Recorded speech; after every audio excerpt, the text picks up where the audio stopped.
Hello students, मेरा नाम है यश पंडित और मैं एक बार फिर से आपका स्वागत करता हूं हमारे चैनल ट्रिकी इकोनॉमिक्स में। बेटा, पिछली क्लासेस में हम लोगों ने consumer equilibrium, introduction of micro economics और डिमांड एंड इलास्टिसिटी को कंप्लीट कर लिया है और आज हम लोग उसी सीरीज को आगे बढ़ाते हुए कंटिन्यू करते हैं प्रोडक्शन फंक्शन को। किसको बेटे?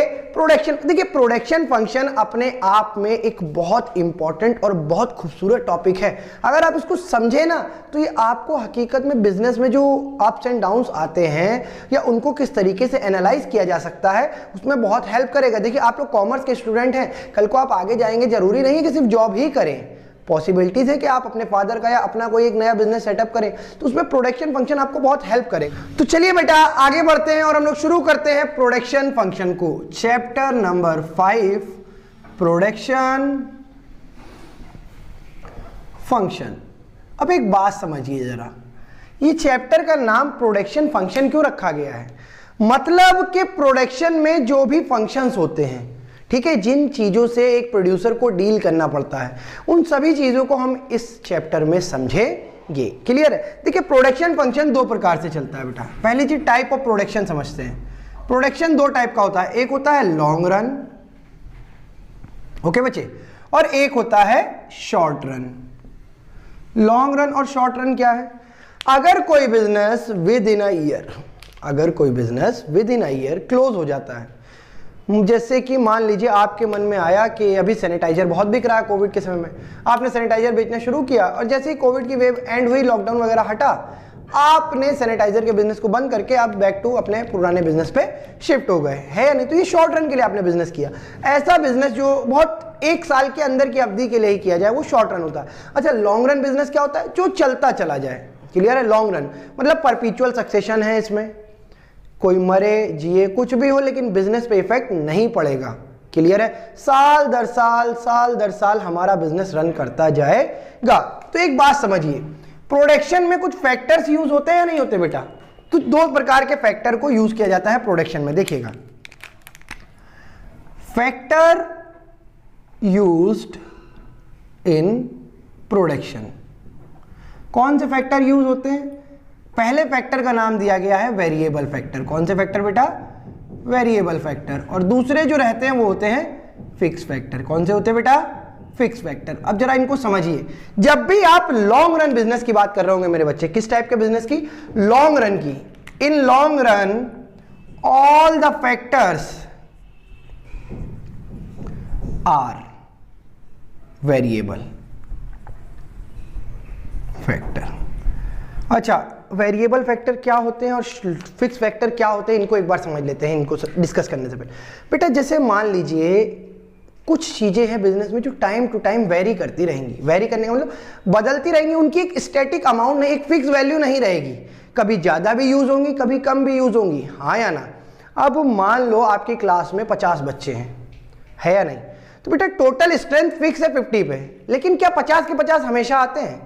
कभी 40 आते हैं, कभी 30 आते हैं। वैसे ही प्रोडक्शन में जब बिजनेस बूम पे होता है तो कभी कभी हम प्रोडक्शन बहुत ज्यादा करते हैं, तो ऐसे में रॉ मटेरियल ज्यादा खरीदना पड़ता है क्योंकि प्रोडक्ट ज्यादा बनाना। ऑन दी अदर हैंड, जब बिजनेस रिसेशन के समय में होता है, डिफ्लेशन छाया हुआ है मार्केट में, तो हम प्रोडक्शन कम बनाते हैं, तो ऐसे में रॉ मटेरियल कम यूज होता है। Those factor which vary time to time, जो फैक्टर समय समय पर बदलते रहे, वह कहलाते हैं वेरिएबल फैक्टर। क्या कहलाते हैं बेटा? Variable factor. अच्छा, फिक्स फैक्टर क्या होता है बेटा? ये through out the year fix रहते हैं, ये through out the year fix रहते हैं। अब जैसे मान लो आप शॉर्ट रन में बिजनेस कर रहे हो, क्लियर है? अब शॉर्ट रन में आपने एक बिल्डिंग ली, उसमें बिजनेस करना शुरू किया। अब बेटा उस बिल्डिंग की वैल्यू में गिरावट या जो भी इंक्रीमेंट होगा वो एक साल के बाद होगा ना, लेकिन आप तो एक साल के अंदर ही बुक्स को क्लोज कर दोगे। जैसे ही अगला फाइनेंशियल ईयर शुरू होगा, आप बिजनेस को ही नहीं कंटिन्यू कर रहे हो, तो इंक्रीमेंट या डिक्रीमेंट जो भी है वो आप कैसे दिखा सकते हो उस बुक में? नहीं ना। तो उस साल तक तो उसकी वैल्यू में कोई बदलाव नहीं आया ना मेरे बच्चे, इसीलिए एक कुछ फैक्टर हमेशा फिक्स रहते हैं। क्लियर है? तो जब भी हम लॉन्ग रन की बात करेंगे, सभी फैक्टर क्या रहेंगे बच्चा? Variable factor. क्या रहेंगे? Variable factor. अच्छा, जब हम शॉर्ट रन की बात करेंगे बच्चे, तो याद रखिए, one fixed, some fixed factor and rest are variable factor। ठीक है, कुछ फैक्टर फिक्स रहेंगे, बाकी सभी क्या रहेंगे लाल मेरे, वेरिएबल। मतलब अब जैसे मान लो तुम्हें लगा कि यार कोई मेला लगने वाला है जो 2-3 महीने चलेगा, इस मेले में हम चाट का ठेला लगा लेते हैं। मेला बंद होगा, आपका बिजनेस चाट का बंद हो जाएगा, हाँ या ना। तो आपने इसके लिए कढ़ाई खरीदी, चूल्हा खरीदा, गैस वगैरह सब खरीद लिया। अब एक बात समझो, ये जो वैल्यू है गैस वगैरह, सिलेंडर, ये सब एक ही बार तो लग रहा है, तो ये तो through out the year fix रहेगा ना। एक बार आपने पकौड़ी बना के बेच दी, चाट बना के बेच दी, तो क्या हर बार नई चाट बनाने के लिए आप नई कटोरियां लेके आओगे, नई कढ़ाई चढ़ा रहे हर बार? नहीं नहीं भाई, हम एक कस्टमर को एक ही कढ़ाई में चाट बना के खिलाते हैं, दूसरे कस्टमर के दूसरी कढ़ाई लगाओ, ऐसा थोड़ी होता है। कुछ फैक्टर हमेशा फिक्स रहेंगे, क्लियर है, हाँ यार। लेकिन हाँ, जो अब ये थोड़ी कि जो जिस डोने में आप सबको दे रहे हैं डिस्पोजल, पहले वाले को दिया फिर धो के उसी में दूसरे को सर्व कर दिया, वो चेंज होता रहेगा क्योंकि वो डिस्पोजल है, वो वेरी करता रहेगा। अब मान लीजिए किसी दिन आपके 100 डोने बिकेंगे, किसी दिन आपके 50 डोने ही बिकेंगे, टाइम टू टाइम वेरी कर रहे हैं नहीं कर रहे हैं। किसी दिन आपका आलू का कंजम्पशन ज्यादा होगा क्योंकि उस दिन कस्टमर ज्यादा आए, किसी दिन आपके आलू का कंजम्पशन कम होगा, उस दिन कस्टमर कम आए हैं। सर क्या खाने पीने की बात करो, भूख लग रही है। देखो ये दोनों चीजें क्लियर है, एक रहता है लॉन्ग रन, एक रहता है शॉर्ट रन। लॉन्ग रन में सभी फैक्टर हमेशा वेरिएबल रहेंगे, शॉर्ट रन में कुछ फैक्टर हमेशा फिक्स रहेंगे, बाकी सभी फैक्टर वेरिएबल रहेंगे। क्लियर है बात? Short run with in a year के लिए जो बिजनेस कंटिन्यू हो रहे हैं, और लॉन्ग रन जो सालों साल चलते चले जा रहे हैं, यानी कि इसकी अवधि सिर्फ 1 वर्ष की होगी, इससे ज्यादा बिजनेस कंटिन्यू नहीं होगा। क्लियर है बच्चा? एक बार इसको नोट कर लीजिए, फिर हम लोग आगे बढ़ते हैं। अच्छा एक चीज और समझ लीजिएगा, आपके कोर्स में सिर्फ शॉर्ट रन है, लॉन्ग रन को यहीं तक समझो और फिर टाटा बाय बाय कर दो, इसको आगे पढ़ने की आवश्यकता नहीं है। क्लास 11 की बात कर रहा हूं मैं, क्लियर है? आगे बढ़ते हैं। तो चलिए बेटा डिस्कस करते हैं प्रोडक्शन फंक्शन को। देखो बेटा, प्रोडक्शन फंक्शन की एक डिफिनेशन को यूज किया जाएगा अगर, तो प्रोडक्शन फंक्शन मान लीजिए आता है डिफाइन प्रोडक्शन फंक्शन, तो आप डिफिनेशन क्या दे के आएंगे? एक बहुत सिंपल सी डिफिनेशन दे के आएंगे, क्या? Production function give maximum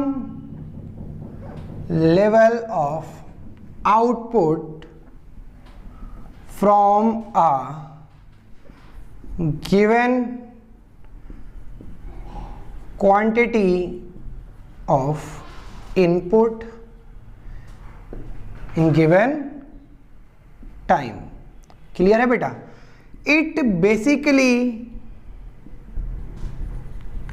involves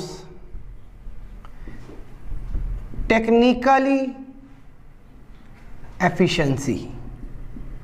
ठीक है बच्चा, ये ज्यादातर किस चीज को इन्वॉल्व करता है? टेक्निकल एफिशिएंसी को। किसको? टेक्निकल एफिशिएंसी को। देखिए कह रहा है कि प्रोडक्शन फंक्शन क्या होता है? प्रोडक्शन फंक्शन बताता है कि किस फेज में या कब आप ज्यादा से ज्यादा आउटपुट निकाल सकते हैं दिए गए फिक्स क्वांटिटी ऑफ इनपुट में और दिए गए फिक्स टाइम में। क्लियर है बच्चे? डाउट है? अब प्रोडक्शन फंक्शन के लिए हम एक स्केड्यूल को लेके चलते हैं, ठीक है? जरा एक शेड्यूल को समझते हैं। अच्छा उससे पहले एक चीज को देखिए, हमारे पास कुछ टर्म होते हैं एमपी, टीपी, एपी। ये क्या होते हैं? टीपी का मतलब होता है टोटल प्रोडक्शन। टीपी का मतलब क्या होता है बेटा? Total production. एमपी का मतलब क्या होता है? Marginal production. ओके लाल? और एपी का मतलब होता है एवरेज प्रोडक्शन।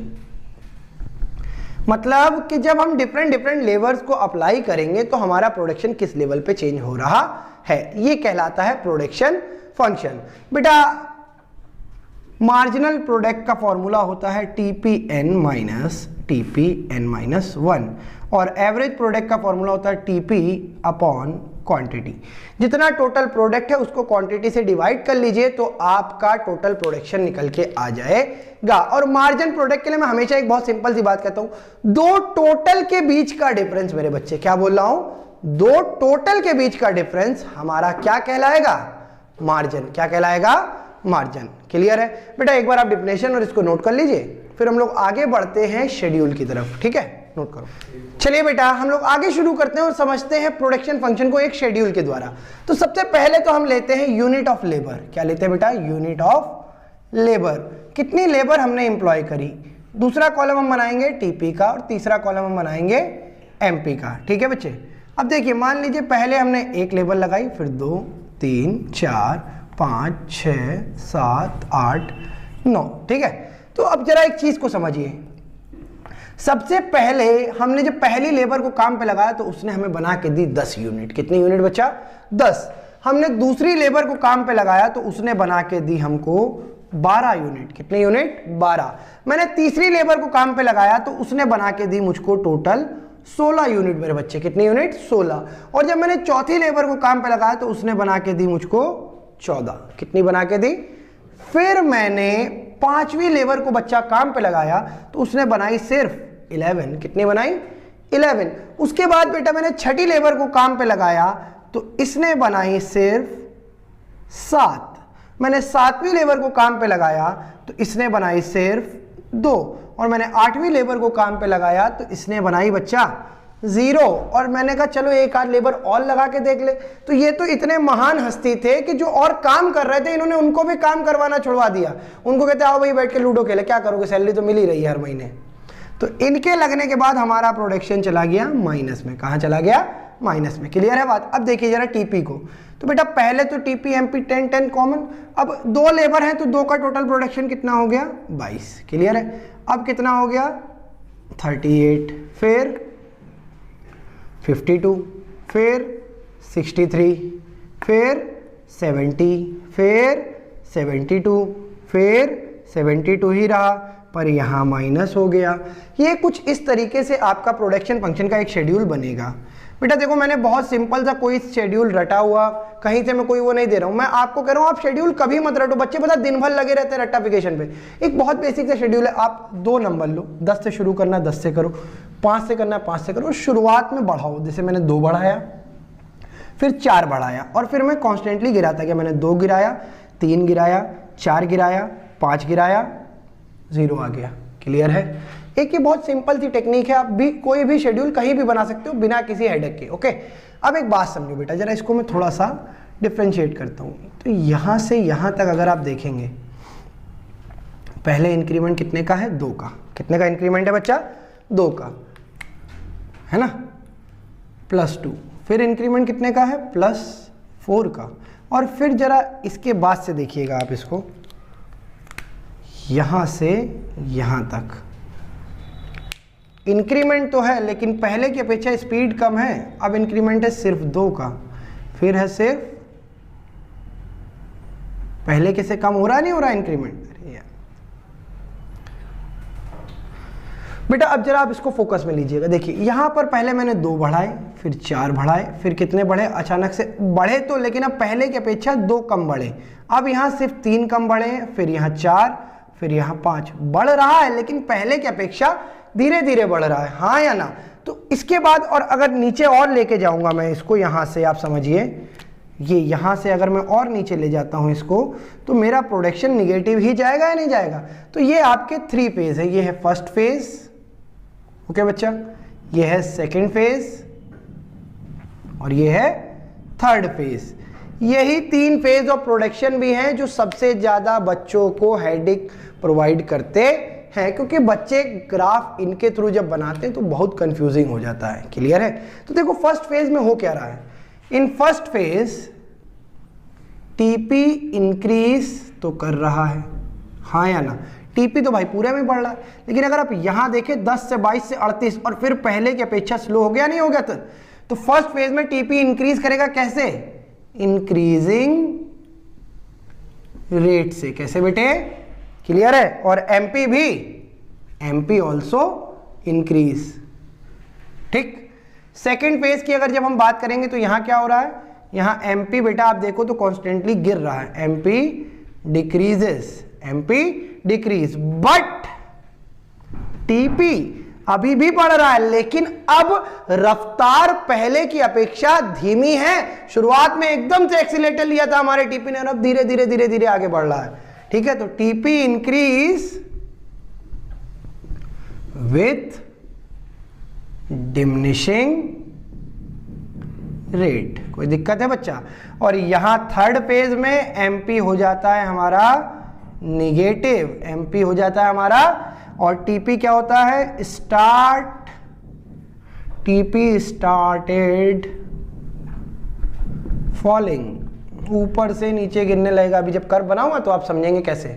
क्लियर है? आगे देखिए। और एक ये पॉइंट भी है बच्चा, जरा इसको ध्यान में ले लो, फोकस में ले लेते हैं इसे जरा। ये है या नहीं? इस पॉइंट पर क्या होगा, ये इंक्लूड तो सेकंड फेज में ही होगा। बच्चे क्या करते हैं, इसको थर्ड फेज और इसके नीचे वाले को फोर्थ फेज बनाते हैं। भाई कितने बेवकूफों वाली बात है यार ये। यहां इस पॉइंट पर क्या होगा, टीपी मैक्सिमम होगा। क्या होगा बेटा? टीपी मैक्सिमम होगा और एमपी जीरो होगा। एमपी क्या होगा बेटे? जीरो। अगर अब आप एक चीज समझिए, एक टर्म आता है लॉ ऑफ वेरिएबल प्रोपोर्शन, ठीक है।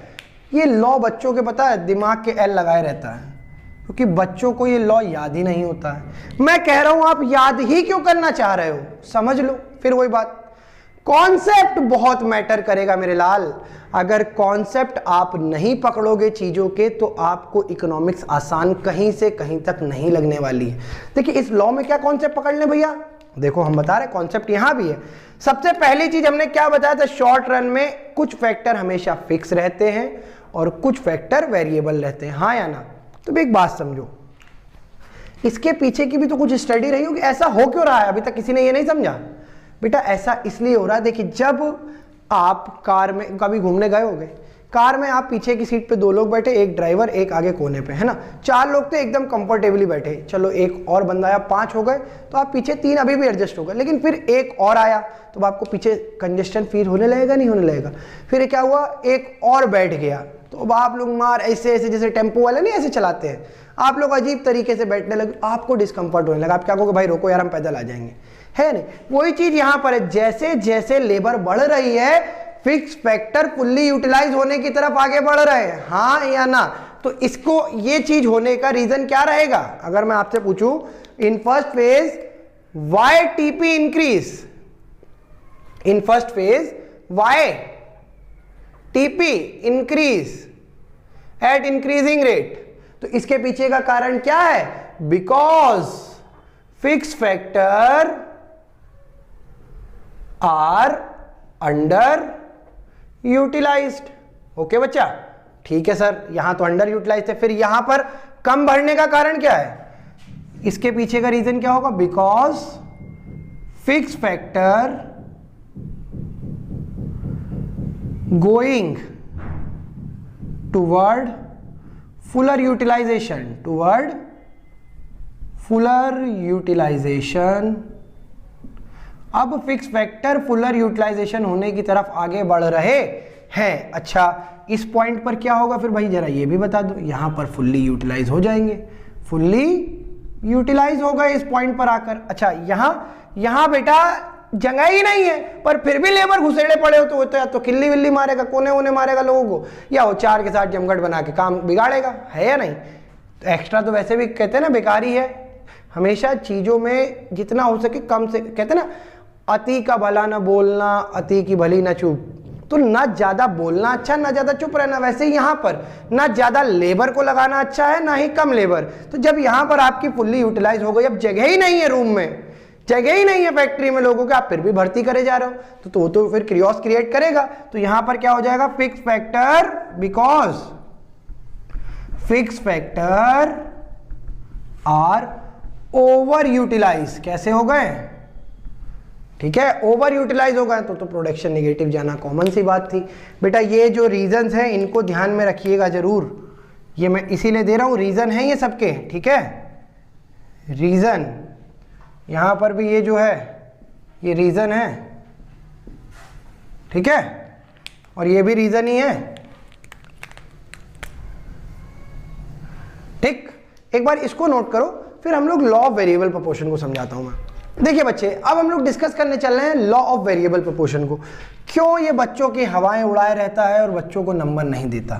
बेटा इसको आपको समझने की जरूरत है, रटने की नहीं। क्या, देखिए लॉ ऑफ वेरिएबल क्या कहता है, दिस लॉ से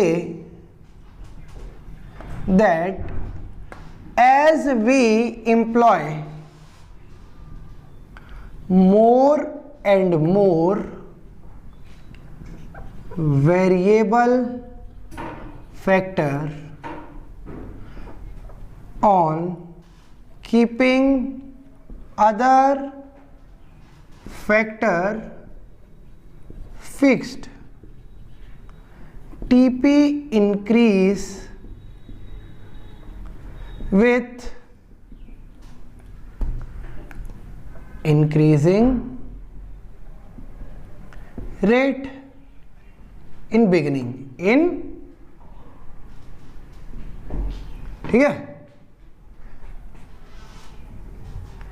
इंक्रीजिंग रेट इन स्टार्टिंग, शुरुआत में टीपी तेजी से बढ़ेगा, ठीक है, उसके बाद TP increase with diminishing rate and finally start falling, और उसके बाद वो गिरने लगेगा। कहाँ? एमपी की मोहब्बत में। किसकी मोहब्बत में? एमपी की। जहाँ एमपी निगेटिव जाएगा हम तो डूबेंगे सनम, तुमको भी ले डूबेंगे और वो टीपी को भी नीचे ले चला जाएगा। क्लियर है? इसको नोट करेंगे। अब हम लोग बेटा डिस्कस कर लेते हैं अजम्पशंस को भी कि इस लॉ के अजम्पशन क्या है। तो पहला अजम्पशन जो बेटा ये हमें बताएगा वो क्या कह रहा है? पहला अजम्पशन इस लॉ का कहता है कि बच्चे आपको टेक्नोलॉजी चेंज नहीं करनी है। क्या? Technology remain unchanged. बेटा टेक्नोलॉजी में कोई बदलाव नहीं आना चाहिए, ठीक है। दूसरा लॉ, इसी का अजम्पशन लॉ का क्या कहता है? All variable factor must be homogeneous in nature. बेटा कैसे होने चाहिए नेचर में? होमोजीनियस। हाँ, होमो नहीं, होमोजीनियस। क्लियर है? होमोजीनियस का मतलब क्या होता है? इनके इजीली सब्स्टिट्यूट अवेलेबल हो, उनके जैसे और हो। अब क्योंकि अगर आपने कोई बहुत एक तुर्रम का आदमी लगा दिया, उसके जैसा दुनिया में कोई नहीं है और कुछ कारण से वो नहीं आ पाया, तो उसका काम फिर कोई कर ही नहीं पाएगा। तो हमें इसीलिए, अब मान लो जो इंजीनियर होते हैं, एक नहीं आया तो दूसरा इंजीनियर है या नहीं हमारे पास फैक्ट्री में, इसीलिए वो कह रहा है होमोजीनियस नेचर की होनी चाहिए। तीसरा, there must be some fixed factor। अगर कुछ फैक्टर फिक्स नहीं है और उनकी वैल्यू में बदलाव आ रहा है तो लॉ ऑफ वेरिएबल प्रोपोर्शन काम ही नहीं करेगा। क्लियर है बेटा? डाउट है? समझ आई है? अब हम लोग आगे बढ़ते हैं और डिस्कस करते हैं कर्व ऑफ प्रोडक्शन फंक्शन। हाँ जी, कर्व देखिएगा, एक्स एक्सेस, वाई एक्सेस, ये है 0। इसी के नीचे से मैं निकालता हूँ एक्स एक्सेस, वाई एक्सेस और ये है 0। यहाँ लिखते हैं टीपी, यहाँ लिखते हैं क्वांटिटी, यहाँ लिखते हैं एमपी और यहाँ लिखते हैं। बेटा टीचर इसी चीज़ का नंबर काट लेते हैं कि आप लोग प्लॉटिंग नहीं करते हैं किस एक्सेस पे क्या दिखाया गया है आपने। क्लियर है? ठीक, चलो भाई जरा टीपी कर्व को समझो। टीपी कर्व क्या हो रहा था बेटा? अगर आप इनिशियल देखें तो ये तेजी से बढ़ा या नहीं बढ़ा? तो ये एकदम से बढ़ा और फिर ये कुछ इस शेप से कर्व आएगा। क्लियर है? देखिए ये एकदम से ओरिजिन से उठा और बढ़ा, ठीक, फिर उसके बाद ये एक पर्टिकुलर शेप में बढ़ता चला गया। वो कहते हैं ना ऊंट का हैम्प जो होता है पीछे वाला, गर्दन पे जो होता है, और उसके बाद बच्चे ये गिरने लग जाता है। ये आपका कहलाता है टीपी कर्व। क्या कहलाता है? TP curve. क्लियर है? अच्छा, अभी तीनों फेज जो है मैं इसी पे आपको समझा भी दूंगा एक बार फिर से।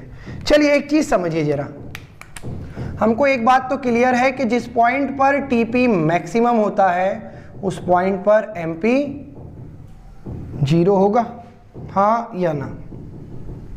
अच्छा, जहां से टीपी कॉन्स्टेंटली डिमिनिशिंग रेट से बढ़ने लगता है, मैं इस फेज की बात कर रहा हूं, वहां एमपी डिमिनिश हो रहा है, हाँ या ना?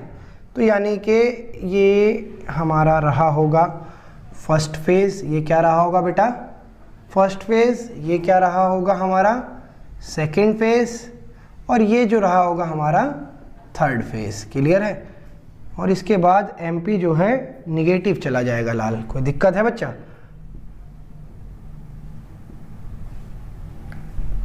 ठीक, अब देखिए हम लोग कैसे ड्रॉ करते हैं एमपी कर्व को। इनिशियल स्टेज में एमपी बढ़ा, इनिशियल स्टेज में एमपी बढ़ा तो हमने एमपी को बढ़ा दिया। उसके बाद एमपी कॉन्स्टेंटली गिरता चला जाएगा। अगर आप इसको एक कॉन्स्टेंटली बच्चे गिरता चला जाएगा, ये है हमारा एमपी कर्व। क्लियर है? देखिए जब एमपी, बच्चे ध्यान से समझिए, जब एमपी बढ़ रहा है तो टीपी भी तेजी से बढ़ रहा है, और जब एमपी फॉल हो रहा है तो टीपी बढ़ तभी भी रहा है, लेकिन अब यहां एकदम से उठा था और अब यहां धीरे धीरे आगे बढ़ रहा है, हाँ या ना? और जिस पॉइंट पर एमपी 0 हो रहा है बच्चा, उस पॉइंट पर टीपी मैक्सिमम है। टीपी क्या है? मैक्सिमम। देखिए कितना खूबसूरत कर्व बना है एक बार में। और ये थर्ड फेज में जहां टीपी देखिए नीचे गिरता जा रहा है, हाँ या ना? जहां आप देख रहे हैं टीपी गिरता जा रहा है, उसी फेज पर नीचे एमपी निगेटिव हो गया है। नीचे ही अगर लाइन बना दे तो ये निगेटिव एक्सेस होगी आपकी, नहीं होगी? क्लियर है? तो ये है आपका फर्स्ट फेज, ये है आपका सेकंड फेज, और ये है आपका थर्ड फेज। एक बार इसको पूरे को नोट कर लीजिए, विद शेड्यूल भी साथ में नोट करिएगा। ओके, मैंने इसीलिए रब नहीं किया था। ये देखो पहले ये बढ़ा तो ये तेजी से बढ़ा, फिर ये धीरे धीरे बढ़ रहा है तो ये धीरे धीरे बढ़ रहा है, उसके बाद 0 हुआ, मैक्सिमम पहुंचा और गिरने लगा। बेटा इसी के साथ यहाँ पर 3 फेजेस में कुछ रिटर्न्स के भी लॉ आते हैं। जैसे क्या कहेंगे, अगर हम फर्स्ट फेज की बात करेंगे बच्चा, तो ये क्या है? ये है इंक्रीजिंग रिटर्न। क्या है बेटा? इंक्रीजिंग रिटर्न, क्योंकि यहाँ रिटर्न बढ़ते हुए मिल रहे हैं। अगर हम सेकेंड फेज की बात करेंगे तो ये है डिमिनिशिंग रिटर्न। कैसा है बेटा? Diminishing returns. क्लियर है? और जब हम थर्ड फेज की बात करेंगे तो ये है हमारा निगेटिव रिटर्न। कैसे रिटर्न है? Negative return. और इन तीनों के पीछे का कारण क्या है? यहां पर अंडर यूटिलाइज थे फिक्स फैक्टर। क्या थे? लिख दे रहा हूं मैं, देख लीजिएगा आप लोग भूल जाओ तो। फिक्स्ड फैक्टर अंडर यूटिलाइज्ड, यहां पर फुलर यूटिलाइजेशन की तरफ चल रहे थे, टुवर्ड फुलर यूटिलाइजेशन। ठीक है? और बेटा यहां पर आकर क्या हो गया था? Over utilisation of fixed factors. Fix factor over utilise होने की तरफ बढ़ गए थे। ये 3 कारण होते हैं। ठीक है? कभी कभी आपसे पूछ लेता है define law of diminishing return, तो डिमिनिशिंग रिटर्न में आप क्या बताएंगे? पहले जो law of variable proportional line थी, क्या? When we employ more and more variable factor on a fix factor, diminishing return की बात हो रही है, MP decrease and TP increase with diminishing rate. ये आपका लॉ बन गया, लॉ ऑफ डिमिनिशिंग रिटर्न। अच्छा, आ जाए law of negative return. When we employ more and more variable factor on a fix factor, MP become negative, TP start decline. सिर्फ ये relation लिख के दिखाना है और कुछ नहीं। क्लियर है बात? अच्छा, टीपी एमपी का रिलेशन भी यहीं पर ही समझ लो।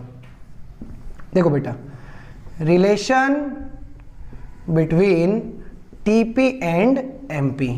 टीपी और एमपी का रिलेशन क्या है? MP increase, TP rise. ठीक है? और इंक्रीजिंग रेट से राई करेगा। कैसे? Increasing rate. फिर बेटा एमपी फॉल, एमपी गिरेगा बट रिमेन पॉजिटिव। ठीक है बच्चे? और ऐसे में टीपी इंक्रीज करेगा डिमिनिशिंग रेट से। ठीक है बच्चे? और थर्ड रिलेशन क्या होगा? ये फर्स्ट था, ये सेकंड है, और थर्ड रिलेशन क्या कहेगा आपका? एमपी होगा 0, टीपी होगा मैक्सिमम। टीपी होगा मैक्सिमम, और उसी के साथ एमपी जब होगा निगेटिव, कैसा बच्चे? और टीपी होगा डिक्लाइन। क्या होने लगेगा? TP decline. आपको दिख रहा है? ये टीपी एमपी का रिलेशन भी यहीं पर कवर हो गया। बेटा एक बार इसको पूरे को नोट करो, फिर हम लोग आगे बढ़ते हैं। इसी के साथ हम लोग आ चुके हैं हमारे चैप्टर के आखिरी topic postponement of law of variable proportion, मतलब कहां पर law of variable proportion postponed हो जाता है या काम नहीं करता है। तो बेटा इसके पीछे अभी जो हम लोगों ने अजम्पशन पढ़े थे, अगर वो कोई भी अजम्पशन ब्रेक होगा तो ये काम नहीं करेगा। तो पहला अजम्पशन क्या है? Improvement in technology takes place. अगर बेटा टेक्नोलॉजी अपग्रेड हो गई है तो आपका लॉ ऑफ वेरिएबल प्रोपोर्शन काम नहीं करेगा, क्योंकि इसका एजम्पशन ही ये था क्या कि आपको टेक्नोलॉजी में कोई बदलाव नहीं करना। दूसरा आपका लॉ कब नहीं करेगा? If some substitute of fix factor. जी हां, फिक्स फैक्टर का अगर कोई सब्स्टिट्यूट डिस्कवर कर लिया गया है तो भी ये लॉ काम नहीं करेगा। इसी के साथ मेरे बच्चे ये चैप्टर हमारा खत्म हो गया और हमने अपनी सीरीज में 5 चैप्टर कंप्लीट कर लिए हैं। अब हम लोग आपसे अगली क्लास में मिलेंगे कॉस्ट के साथ। बेटा आप लोगों को अगर वीडियो अच्छी लग रही है और आपके काम आ रही है, आपको पढ़ने में मजा आ रहा है, तो प्लीज लाइक करिए, शेयर करिए, सब्सक्राइब करिए और अपने फ्रेंड लोगों को भी चैनल के बारे में बताइए और उनसे भी शेयर कराइए, ताकि वो भी एक अच्छी इकोनॉमिक्स की अंडरस्टैंडिंग क्रिएट कर सके। देखिए 11 जो है ना, इकोनॉमिक्स का बेस है बच्चे। अगर 11 का बेस मजबूत रहेगा तो 12th में आप बहुत अच्छा स्कोर करेंगे। ठीक है, थैंक यू।